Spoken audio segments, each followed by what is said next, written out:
bali arep nepati janji tak jaluk. Setelah kita membahas tentang bahan makanan, selanjutnya kita akan membahas tentang organ pencernaan. Saluran pencernaan manusia itu dimulai dari mulut, lambung hingga ke anus. Mari sekali lagi kita simak PPT berikut ini. Ini adalah gambar dari saluran pencernaan pada manusia. Tujuan utama sistem pencernaan makanan adalah memecah bahan makanan menjadi ukuran yang cukup kecil sehingga bisa diserap dan menembus dinding usus masuk ke dalam pembuluh darah untuk diedarkan ke seluruh tubuh. Selanjutnya adalah organ pencernaan. Organ pencernaan pada manusia dapat dilihat pada gambar berikut ya. Yang pertama adalah mulut. Di dalam mulut itu terdapat gigi, lidah, dan organ-organ yang lain. Kemudian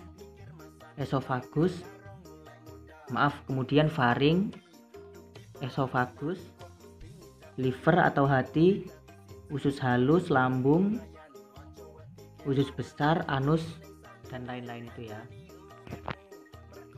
Yang pertama, mulut. Di dalam mulut terjadi pencernaan makanan secara mekanis oleh gigi dan kimiawi oleh enzim amilase. Nah, enzim amilase ini menguraikan amilum menjadi maltosa. Bagian-bagian penyusun rongga mulut yang pertama adalah bibir. Fungsi bibir adalah menerima makanan dan membantu menghasilkan suara. Yang kedua adalah gigi. Nah, gigi ini fungsinya adalah untuk menggigit, memotong, dan menghancurkan. Jadi makanan ketika memasuki mulut akan dihancurkan oleh gigi. Ini adalah pencernaan makanan secara mekanik.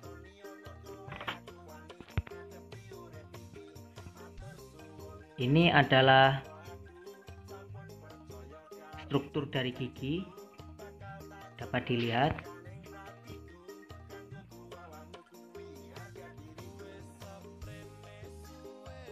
Tidak seperti tulang. Gigi itu kan tulang, tapi tidak sama dengan tulang yang lain. Ketika gigi patah, dia itu tidak dapat disambung lagi karena gigi merupakan struktur yang mati. Tidak sama seperti tulang pada organ tubuh yang lain, pada bagian tubuh yang lain. Misalkan orang yang patah tulang, patah kakinya, dia itu akan menyambung kembali gitu, karena tulang itu yang pada kaki itu adalah struktur yang hidup gitu. Gigi berlubang tidak akan terasa sakit sampai lubang tersebut mencapai pulpa gigi. Nah, kenapa? Karena di bagian ini terdapat saraf dan pembuluh darah. Jadi ada titik aman untuk orang-orang yang giginya berlubang. Pokoknya lubangnya jangan sampai ke bagian pulpa gigi.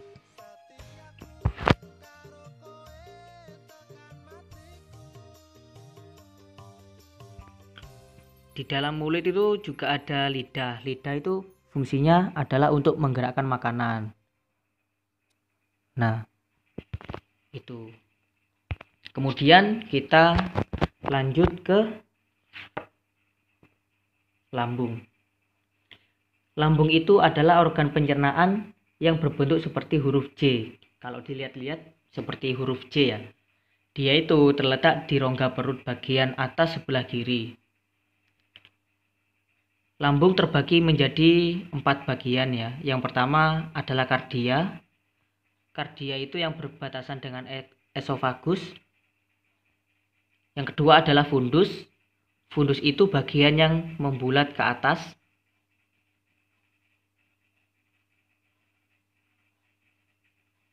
Yang ketiga adalah badan atau body. Nah, bagian ini adalah bagian yang terbesar, terletak di bawah fundus. Yang keempat adalah pilorus, yaitu bagian bawah yang menyempit berbatasan dengan usus halus.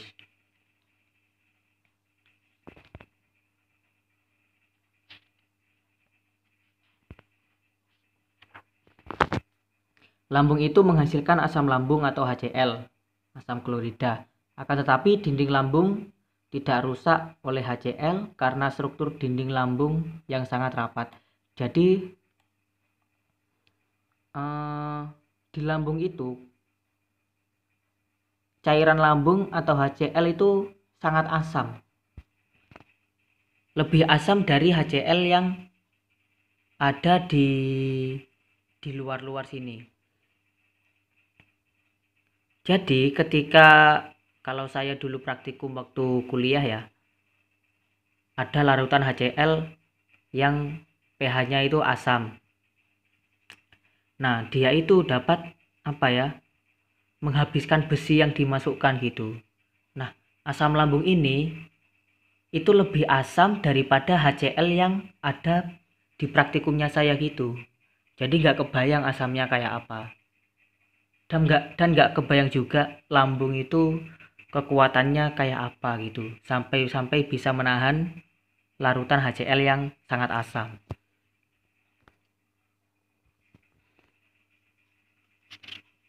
Di lambung itu terjadi pencernaan protein, pencernaan lemak, dan pencernaan karbohidrat. Nah, itu adalah pencernaan secara kimiawi yang ada di lambung. Fungsi lambung yang pertama adalah menyimpan makanan selama 2-5 jam. Nah, di dalam lambung itu selama 2-5 jam, makanan itu akan dicampur dengan getah lambung dan dicerna secara kimiawi. Yang dicerna adalah 3 tadi pencerna. Yang dicerna adalah protein, lemak, dan karbohidrat. Fungsi yang kedua yaitu memproduksi kimus atau massa homogen setengah cair yang berkadar asam tinggi dan mendorongnya ke duodenum dengan gerakan peristaltik. Yang ketiga adalah memproduksi mukus untuk melindungi lambung terhadap aksi pencernaan glikoprotein dan vitamin B12 dari makanan yang dicerna.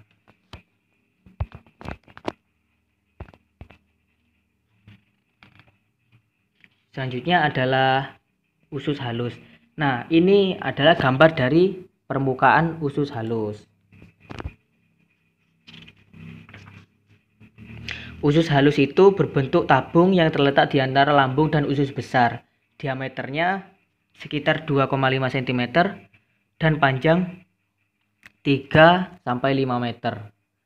Panjangnya 3-5 meter. Permukaan dinding usus halus itu seperti ini.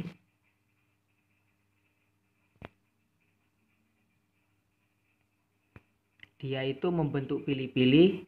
Tujuannya adalah untuk memperluas permukaan usus sehingga penyerapan sari makanan bisa optimal.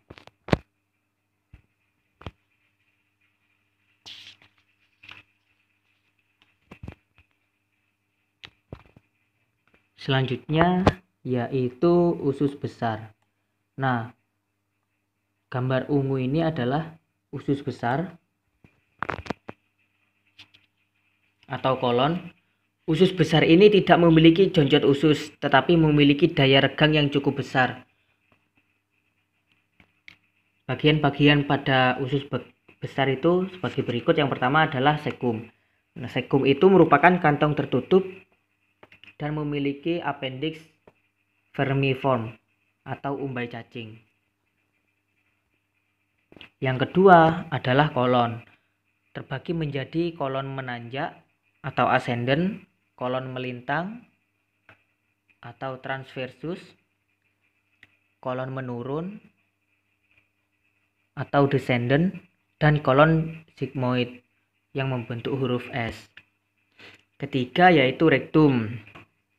Rektum itu memiliki panjang 12-13 cm. Tersusun dari mukosa seluler, dari mukosa saluran anal berupa lipatan-lipatan vertikal yang berisi arteri dan vena. Fungsi dari usus besar yaitu pertama mengabsorpsi 80% sampai 90% air dan elektrolit dari kimus yang tersisa sehingga kimus menjadi semi padat. Jadi air yang ada di usus besar 80% sampai 90%-nya itu akan diambil lagi oleh usus, oleh kolon ini. Kenapa? Fungsinya adalah untuk digunakan kembali oleh tubuh, gitu. Yang kedua adalah memproduksi mukus yang tidak mengandung enzim.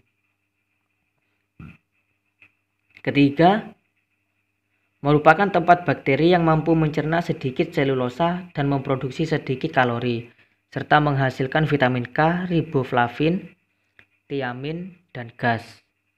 Nah, jadi gas yang kita keluarkan di saat tertentu itu bukan berasal dari udara yang kita hirup atau atau makanan yang berubah menjadi gas, tetapi karena bakteri yang ada di dalam usus besar itu, gitu. Fungsi yang keempat adalah mengeluarkan zat sisa berupa feses. Nah, baunya ini berasal dari kerja bakteri. Bau feses yang kadang terhirup, baunya itu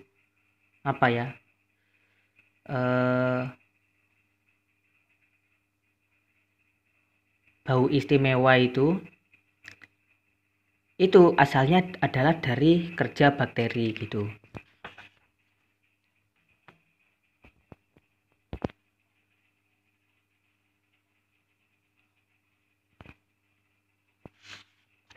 Selanjutnya adalah hati.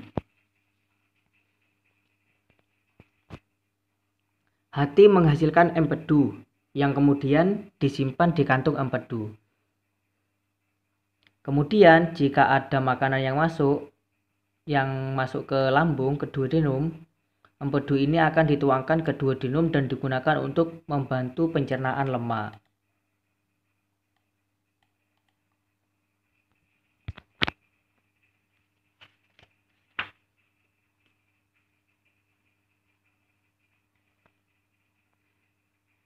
Fungsi hati dalam sistem pencernaan itu sebagai berikut. Yang pertama adalah mensekresikan empedu, itu ya. Yang kedua adalah mempertahankan homeostasis gula darah. Yang ketiga, untuk menyimpan gula dalam bentuk glikogen dan mengubahnya kembali menjadi glukosa jika diperlukan.